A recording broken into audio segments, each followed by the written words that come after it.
Hello everybody, welcome to Snyder's Inc. We got another Mr. Ballen reaction video. This is top 3 scariest places people got stuck. Part 1. I know that because there's a second part to this. We are continuing the Halloween Scare-a-thon that Mr. Ballen did in October. Hope you're all ready for this. Hit the like button, hit subscribe button. Are you guys ready? Of course you're ready. Let's get into it. My actual reaction to today's top story when I first learned about it was, oh my god, that might actually be the worst thing that can happen to you. But before we get into today's stories, if you're a fan of the strange, dark, and mysterious delivered in story format, then you come to the right channel because that's all we do, and we upload 3, 4, even 5 times every week. So if that's of interest to you, please kidnap the like button, cover them in barbecue sauce, and then drop them off on the beaches of Niku Island. Ooh, that'd be torture. That'd be torture. Also, please subscribe to the... Because I know what Niku Island is, and because of a story from the past, that's fucking, you ain't coming back, bro. This channel and turn on all notifications so you don't miss any of our weekly uploads. Alright, let's get into today's stories.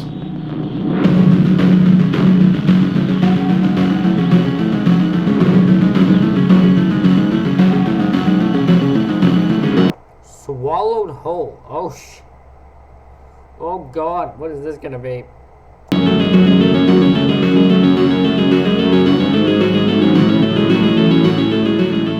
On the evening of February 28th, 2013, 37-year-old Jeff Bush was just getting home from his job as a laborer. He walked through the front door of his very modest single-story home in Seffner, Florida, which is just outside of Tampa, and he walked into the kitchen where his sister-in-law and his niece were, and he said hi to them, and he checked in on them. They both lived with Jeff, as did Jeff's brother, Jeremy. After a few minutes of small talk with them, he left the kitchen and went to his own bedroom, the same bedroom he had been sleeping in since he was a little kid. He had grown up in this house.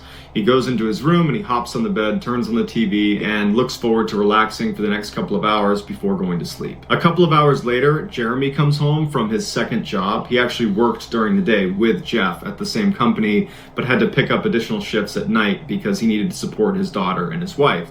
And so he comes home and he goes through the front door and he goes over to Jeff's room and he knocks on the door and he opens it up and he says, "Hey Jeff, we don't have work tomorrow. I just found out, so feel free to sleep in tomorrow." Jeff was pretty happy about this and he said, "Okay, thanks for letting me know." And then Jeremy shut Jeff's door, turned around, and walked out to see his wife and his kid. About an hour later, at 11 p.m., Jeremy, his wife, and his kid are on the other side of the house from where Jeffrey is, and they're laying in bed watching TV when all of a sudden they hear what sounds like a car smashing into the side of the house. It was extremely loud, and immediately Jeremy jumps out of his bed and he hears from the other side of the house Jeff yelling out for help. Jeremy runs. Oh god, so a car drove, they're probably in a one-story thing. The car drove right into the side, probably where Jeff was. Oh my god, what is this a poor man about to suffer? Runs into the hall, his wife's right behind him, and there's no damage in the hall, there's no smoke, there's no fire, and they see Jeff's bedroom is still shut, so they run down the hall, they open that door up, and it's dark in his room, and as Jeremy's trying to figure out what he's looking at, his wife reaches behind him and flicks on the switch, and the light from the room illuminates the most bizarre and horrible scene. Jeff, the bedroom, everything, it's all gone, and it's been replaced by this massive sinkhole right in the middle of the room. As Jeff was... What? What?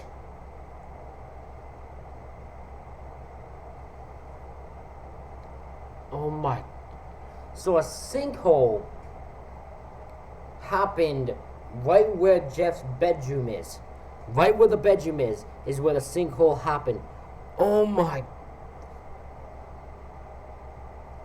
That's terrifying.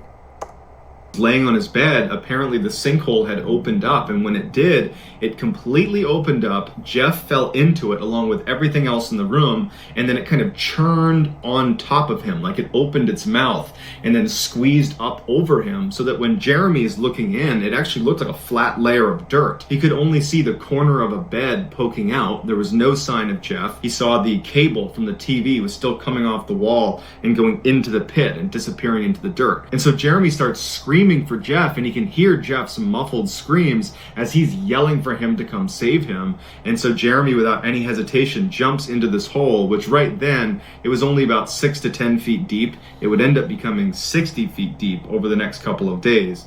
But initially, it was only about 6 feet deep. He jumps in and he starts using his hands to try to burrow down to his brother. But for every scoop he was able to remove, about 10 times that would be created as the walls continued to collapse and this hole continued to sink and grow. Oh, dude, they need to get out of that area. I'm sorry to leave the dude, but you need to get out of there before it comes in and ends up making it so you guys can't escape. Jeremy's wife calls the police, and Jeremy gets a shovel and he goes back into the hole and he's digging as fast as he can, but he's really making no progress, and he's screaming for his brother. But eventually Jeff yells for help, stop, and he can't hear him, he can't see him, and he's just digging, but he knows he's gone. When the police arrive, they forcibly remove Jeremy from the hole. He did not want to leave his brother. They pulled him out of the house, they pulled his wife and his kid out, and they've evacuated the area. And they had to rope it off because they didn't want anybody going near it, because they didn't know how big this hole was going to get. They weren't sure if it was going to suddenly open up and engulf, the whole stretch of the street. And so all of Jeff's family just had to watch in horror as they basically did nothing to try to help him. They had to let the sinkhole basically develop before they were able to actually go in there and try to help him. And so if he had been alive, there was just no way they could have saved him. After several hours, they were able to go up close and feed in this microphone system that they put on top of the actual sinkhole that would apparently be able to pick up sound if Jeff was making any sound whatsoever. And it wasn't picking up any signs of life. And at this point, they determined that he was deceased. But before they could get their audio recorder out of the hole opened up again, got even bigger, and swallowed the recorder into the hole. But despite getting bigger and wider and actually getting big tools in there to start trying to pull stuff out of it, they could never find Jeff's body. And so the decision was made to leave him wherever he is, somewhere in the sinkhole. And they filled it in with gravel, and then they knocked down the house as well as the 2 other neighboring houses. And so to this day, Jeffrey's body is still somewhere underground in that sinkhole. Wow, so because how big it got, they could never find that dude's body because it was buried in there. Dude was just sitting there relaxing, and then just his death just came out of nowhere. Just snap the fingers. I can't snap. Wow. That is scary and heartbreaking. So badly. Oh my god. In 2008, Joshua Maddox was an 18-year-old guy living in a small city in Colorado. He was known for having a very carefree attitude. He was kind of a free spirit. He had really long hair. He liked to play the guitar. He loved music. And he spent a lot of his time free writing. His parents were divorced, so Josh lived with his father, whose name was Mike, and his 2 sisters, who were named Kate and Ruth. On May 8th, he told his sister Kate that he was going for a walk as he left the house. Josh loved being out in nature and regularly went out walking around the woods by himself, so this was not out of the ordinary for him. But that night, when he didn't come back, that was out of the ordinary, and the family was pretty concerned. By the next day, when he hadn't shown up and they couldn't get in touch with him, and they called around and no one knew where he was, they would go to the police and file a missing person report. So the police launched this massive search, but there's nothing really to go on besides what he told Kate before he left, which was, "I'm going for a walk." So there wasn't really a good starting point, and so they weren't getting anywhere. As days turned into... I mean, that makes sense. At least that's the scenario where police not being able to do anything makes sense. I mean, they're not, it's not like they're refusing to help. They're like, literally, all that he told you was he's going for what? We don't know which direction to start, where to start looking. We don't know, we don't know where to start the search. So, yeah, I can see why that would be trouble and tough for police. Weeks turned into months, and no one's heard from him. No one knows what happened to him. Hope was fading that they were going to find him alive. In fact, hope was fading that they were even going to find his body. 7 years after Josh went missing, a startling discovery was made. A builder named Chuck Murphy had this little tiny cabin he owned in the middle of the woods, about a mile away from where Josh's family home was in Colorado.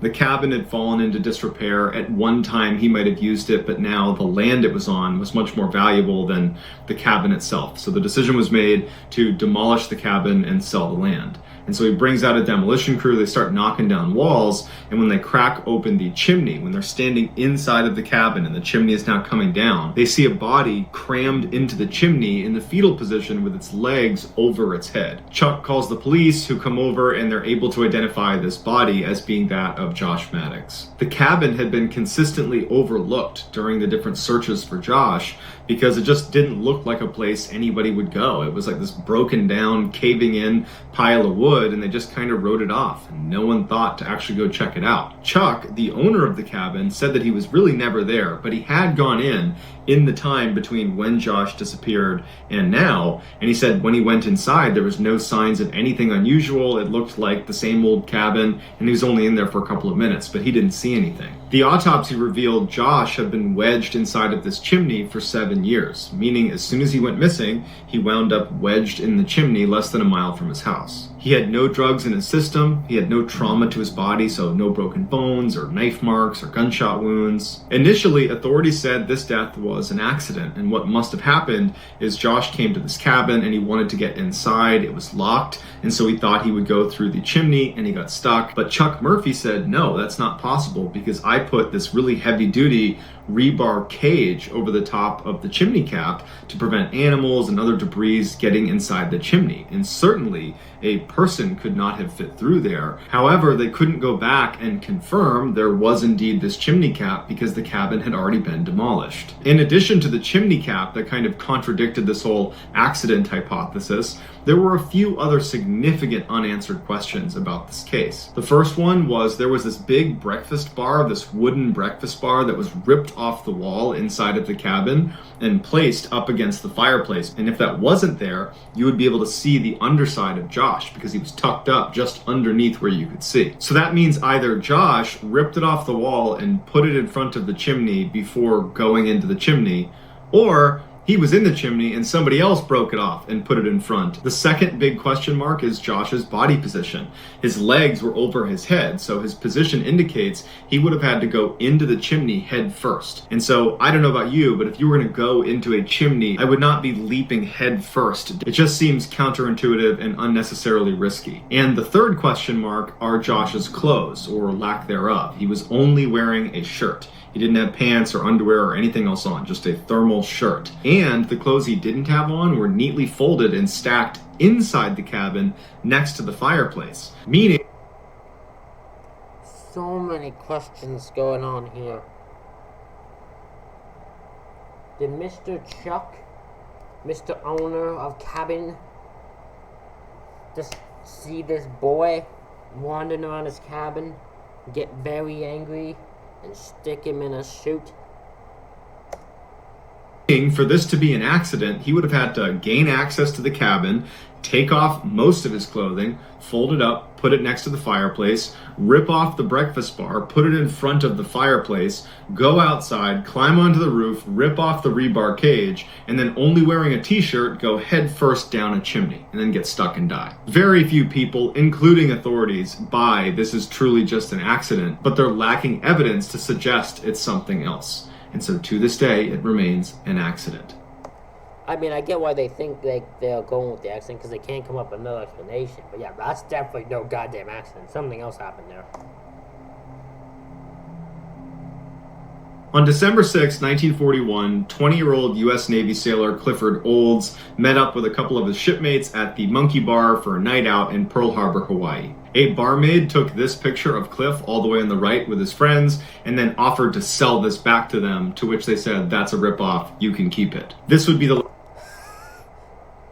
Alright, you know what? I kind of like the host of that guy. He took a picture of them together. He's like, "Hey, I'll sell you back your picture if you want it." And they're like, "Yeah, no, you can keep it. We don't want your... No, we're good, man. We're good." I like it. The last picture of Cliff alive. The next morning, just before 8 a.m., Cliff was back on board his ship, the USS West Virginia. He was starting his workday. when the Japanese launched the surprise attack on Pearl Harbor. Cliff's ship was a prime target and was quickly hit with 2 bombs, 7 torpedoes, hundreds of people are dying on board, and very quickly his ship is starting to sink. On board a Navy ship, there's all these different conditions the ship is set to depending on what you're doing, whether you're at war or you're just docked in peacetime, and all of these different conditions have very specific instructions. And one of those conditions is condition Z. Better known as setting Z, if the captain of a ship calls this out over the loudspeakers, every single hatch inside of that ship is shut and locked. If your ship is sinking and you say set Z, you are sealing all of those compartments so no more water can flow into them, and you can maintain a little bit of buoyancy so you don't sink quite as fast. But if you set Z as your ship is sinking, especially if you're getting attacked and there's all these holes in your ship, there's a good chance when you seal those hatches, you're going to be sealing people inside of these rooms and they will not be able to get out again. So when that call comes out over the loudspeakers, set Z, everybody knows to get the heck out of their compartments so that they do not get trapped inside of one of those rooms. On Cliff's ship, set Z was called over the loudspeakers, and Cliff, along with Ron Endicott, who was 18, and Buddy Costin, who was 21, were at the bottom of the ship in the freshwater pump room, and when someone came by and shut and sealed their room, they did not see them in there. And so probably the 3 of them ran to the door and were banging on it and trying to get someone's attention. But in the chaos of the moment, that person on the other side of the door that could have opened it up again was now gone. Even though the set Z procedure did prevent water from going into certain cabins on the West Virginia, it still would sink to the bottom of the ocean along with 17 other ships. The next day, there was a whole bunch of Marines that were on the dock right next to where the wreckage of the West Virginia was underneath the water. And as they're standing on the dock, they start hearing a banging sound. And at first they think it's probably just a salvage team or it's some strap clanging against the side of one of these ships. But they started to notice the tapping sounds started to sound like intentional rhythms that a human might make. And it dawned on them that someone is trying to get our attention underwater. There are people trapped in the West Virginia. But when the Marines ran to their superiors and told them there are people trapped inside of the ship, we have to get them out, they broke the horrible news that there's nothing they could do for them. If they went down and began trying to cut a hole in the side of the ship so they could swim out, as soon as there's even a tiny little hole on the side of that ship, there's so much pressure that it would rush inside and fill that space almost immediately, and they wouldn't be able to cut a hole big enough, fast enough, and so cutting into the ship is going to kill them. Also, just lighting that torch presents a unique problem because there's so many chemicals in the water from all of the attacks that happened the day before. We run the risk of lighting a fire or lighting off an explosion that could take even more life. And because they were still months away from being able to raise the ship out of the water, which would save them, the decision was made that we're going to have to let them die. And so for the next 16 days, Marines and sailors were put on guard duty right next to the wreckage of the USS West Virginia, and they would listen to the tapping as they desperately tried to tell people, come down here, save us, we're alive, we're not going anywhere, please help us. And the Marines and sailors were so distressed about this. It was so horrible to listen to. They would cry and cover their ears because they wanted to save them. They're so close, but they're so far away. Finally, on Christmas Eve, the banging stopped. 6 months later, they were finally able to raise the West Virginia out of the water. And as crews were going through all the different compartments and removing bodies, they got to the freshwater pump room where Cliff, Ron, and Buddy had been. They open it up and they find 3 bodies, and they realize right away the torture these poor guys had gone through. Inside this airtight section was this locker full of food rations. They're also in the freshwater pump room, and so they just opened up the tank and they had all the fresh water they needed. But what they didn't have enough of was air. And so for 16 days, sitting in the dark at the bottom of the ocean, knowing they're not going to get out of here, they slowly suffocated. And we know they were alive for those 16 days because they had a calendar where they were marking off each of the days they were down there in red pen. This story was so distressing, the Navy decided not to share the information about what happened to those 3 to their families. It wasn't until years later the truth came out, but even today, on memorials and monuments commemorating what happened at Pearl Harbor, they are listed, Cliff, Buddy, and Ron are listed as killed in action on December 7th. So that's going to do it, guys. Let me know in the comments. They weren't killed in action, though. They were set and pretty much tortured by nobody but their own accord and military choice. That is disappointing to hear, and that's very upsetting to hear.